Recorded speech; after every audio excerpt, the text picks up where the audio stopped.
नमस्कार। आज हम कोलकाता से आई एक बहुत ही विचलित करने वाली खबर पर बात कर रहे हैं जी।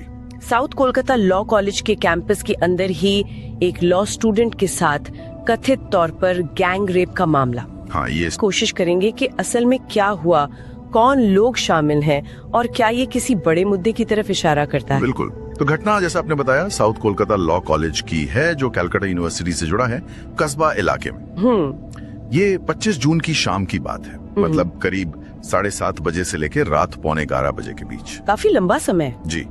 पीड़िता 24 साल की LLB स्टूडेंट है और जो बताया जा रहा है वो ये कि उन्हें कॉलेज के गार्ड रूम में ले जाएंगे। गार्ड रूम में? ये तो मतलब सुरक्षा की जगह होती है। हाँ, विडंबना देखिए, गार्ड रूम में ले जाकर 3 लोगों ने कथित तौर पर उनके साथ ये अपराध किया। और बात यहीं खत्म नहीं हुई। सुनने में आया है कि इसे रिकॉर्ड भी किया गया। जी हाँ, ये बेहद चिंताजनक पहलू है। घटना को मोबाइल पर रिकॉर्ड करने और फिर उसे पब्लिक करने की धमकी दी गई। और जान से मारने की भी। जी, जान से मारने की भी धमकी। मतलब पीड़िता पर हर तरह से दबाव बनाने की कोशिश। ये तो भयानक है, लेकिन फिर भी उन्होंने शिकायत दर्ज कराई। हाँ, ये उनकी हिम्मत है। इतनी धमकियों के बावजूद अगले ही दिन 26 जून को वो कस्बा पुलिस स्टेशन गईं और शिकायत दर्ज कराई। उनके बयान में क्या कुछ सामने आया है? मतलब कितना संघर्ष किया होगा उन्होंने? बयान वाकई दिल दहलाने वाले हैं। उन्होंने बताया कि कैसे उन्होंने बचने की कोशिश की, चिल्लाई, मदद मांगी, पैर पकड़े, उन्हें पैनिक अटैक तक आ गया, इनहेलर की जरूरत पड़ी। ओह। और गार्ड रूम में गार्ड तो होता है। कथित तौर पर जो गार्ड था वो भी कुछ कर नहीं पाया। उसे शायद वहाँ से हटा दिया गया था। वो असहाय था। ये तो पूरी तरह से सुनियोजित रखता है। अच्छा, ये आरोपी कौन है? 3 लोगों की बात हो रही है। हाँ, इसमें जो मुख्य आरोपी बताया जा रहा है उसका नाम है मनोजित मिश्रा, 31 साल का। मनोजित मिश्रा? जी। वो कॉलेज का पूर्व छात्र है और वहीं पर कॉन्ट्रैक्ट पर काम भी कर रहा था। अच्छा, और इसका कोई पॉलिटिकल कनेक्शन भी सामने आ रहा है? TMCP से जुड़ाव की बात? हाँ, ये एक गंभीर आरोप है कि वो तृणमूल छात्र परिषद यानी TMCP का पूर्व नेता रह चुका है। हालांकि पार्टी ने, मतलब TM ने, घटना के बाद कहा है कि अभी उसका कोई मौजूदा पद नहीं है। लेकिन पूर्व नेता होना भी अपने आप में।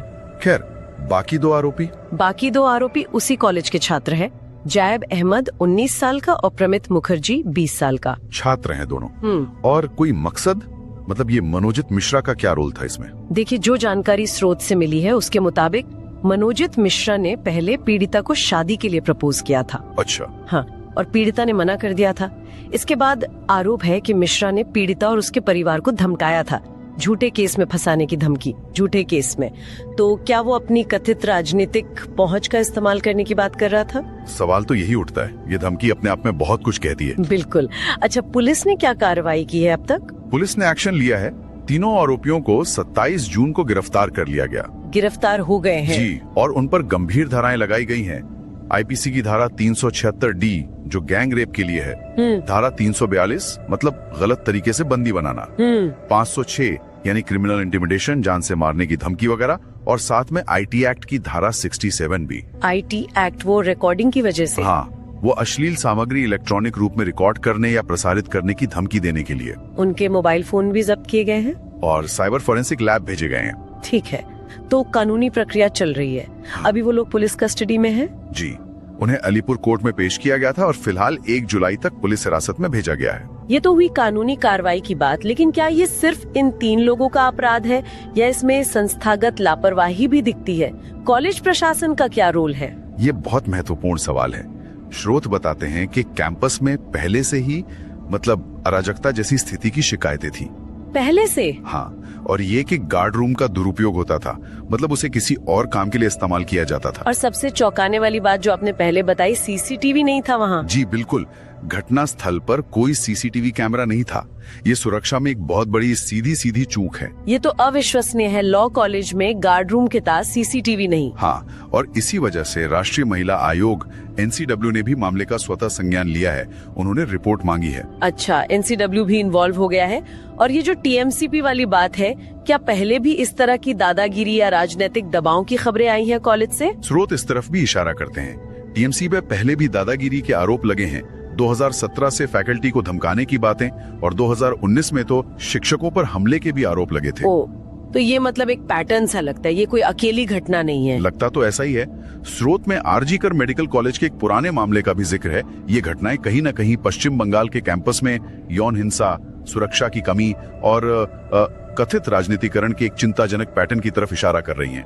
जाहिर है छात्रों में, लोगों में गुस्सा होगा। बिल्कुल, छात्र और नागरिक विरोध प्रदर्शन कर रहे हैं, कैंडल मार्च निकाले जा रहे हैं, मांग उठ रही है कि संस्थागत सुधार हो, सेफ्टी ऑडिट कराया जाए। तो कुल मिलाकर देखें तो ये सिर्फ एक भयानक अपराध नहीं है, ये एक तरह से दिखाता है कि कैसे कॉलेज प्रशासन की नाकामी, सुरक्षा में लापरवाही और कैंपस पर कथित राजनीतिक दबदबे का खतरनाक गठजोड़ एक छात्रा के लिए उसी के कॉलेज को कितना असुरक्षित बना सकता है। सही कहा। ये सारे पहलू बहुत गंभीर सवाल खड़े करते हैं। पश्चिम बंगाल में कानून व्यवस्था पर भी सवाल उठते हैं।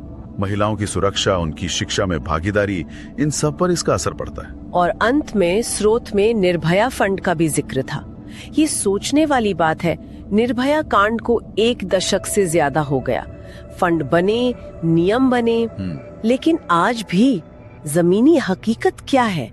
क्या हमारे शिक्षण संस्थान और खासकर लॉ कॉलेज, जो न्याय के मंदिर माने जाते हैं, क्या वो वाकई सुरक्षित है? यही सबसे बड़ा सवाल है। इन उपायों के बावजूद वास्तविक सुरक्षा सुनिश्चित करने में हम कहां तक पहुंचे? ये एक ऐसा सवाल है जिसका जवाब शायद हमें और गहराई से ढूंढना होगा।